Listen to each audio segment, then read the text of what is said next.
Okay, we're going to look at a few problems with limits of composite functions to talk about a couple of unique situations that can happen that I did not explain very thoroughly in my first video. If you happen to find that, I will link it in the description below this one once I get this recorded.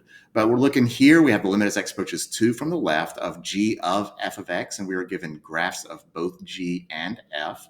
And as expected, you would start on the inside. And I want to analyze that f.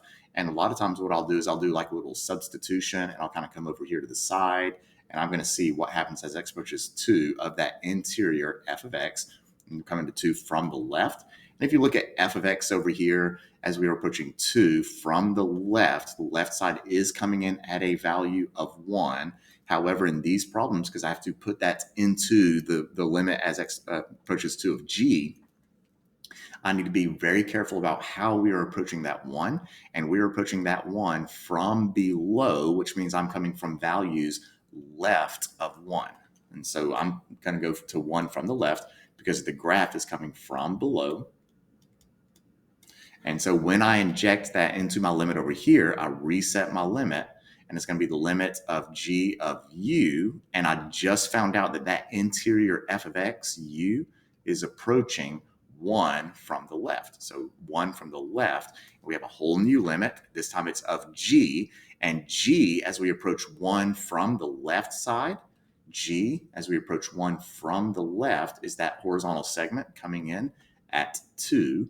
And that would be your answer to this limit of g of f of x.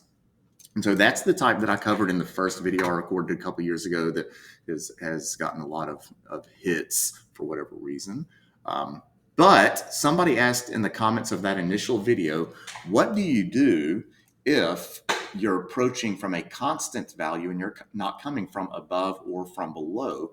And that's what happens here. So if I tried to do the little substitution trick, my inside function this time is g, and I'm looking at that g, the limit as x approaches 1 from the left. Where's my eraser? There he is. 1 from the left of g of x. Well, as we approach 1 from the left of g, that is equal to 2. We are approaching 2. But now we have a little bit of an issue because unlike the previous problem, where the inside was approaching a value from below, that's not happening here. We're not coming from above or from below.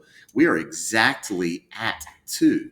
If I go far away from 1 on the left side, I'm over here and I'm 2. G of x is 2. Here, G of x is still 2.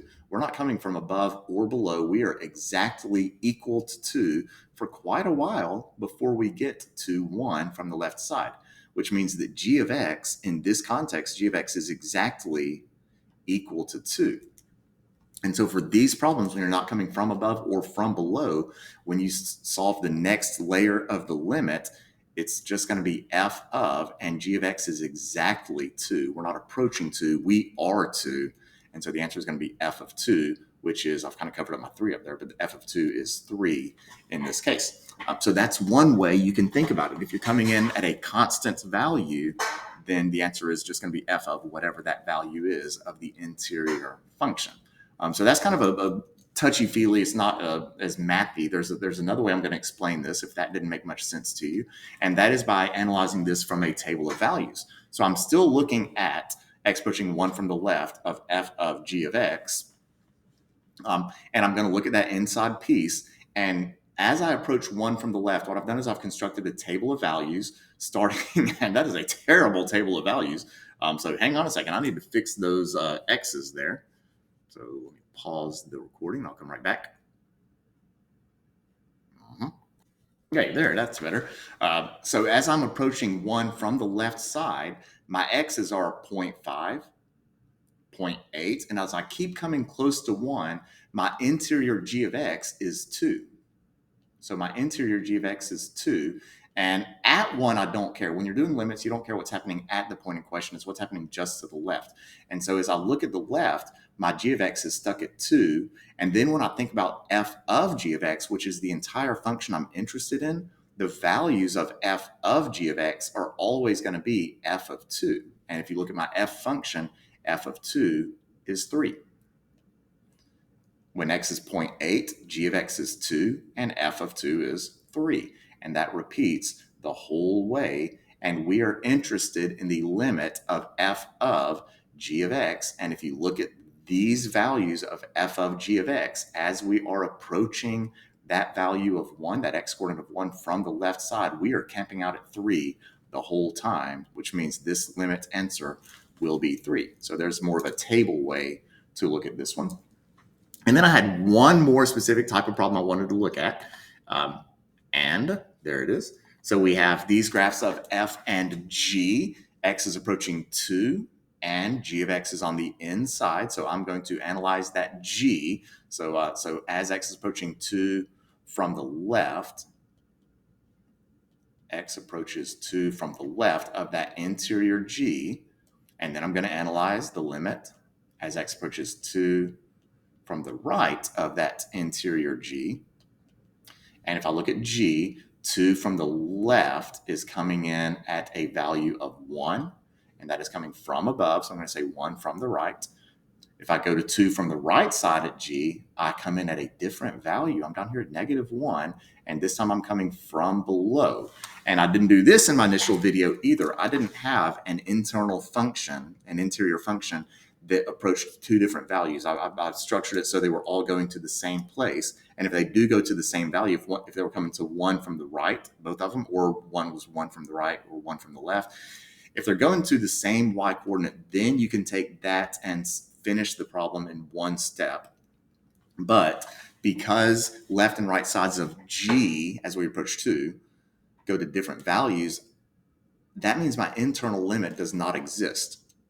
That does not mean the overall limit does not exist. What I need to do now is see what happens if I take, and I'm just going to continue from the left of x equals 2. So as x approaches 2 from the left, I found out the internal function g is approaching 1 from the right. So I'm going to go back to my original limit, which was f of g of x, which I'm now going to replace the g with a u. And I just found out that internal g, when x was originally approaching 2 from the left, the inside is approaching 1 from the right. And if I go back to f, as I approach 1 from the right, we are going in at a value of 3. And I'm going to do the same thing down here. As I was looking at the internal piece, as x was originally approaching 2 from the right, g, the inside, was approaching -1 from the left. So I'm going to do f of that inside, where the inside is approaching -1 from the left. And if we go back to f, here's -1 from the left side. That is also approaching 3. Well, I just found out that if I start as I approach 2 from the left and as I approach 2 from the right, even though the middle was different, when I finished each side completely, the overall limit was the same. That means that the answer to the original limit as x approaches 2 of f of g of x is actually equal to 3. So if you do get different answers for that intermediate, for that initial step, that doesn't mean abandon ship. That means you now have to work each one of them out separately to see if you do end up equaling the same thing in the end.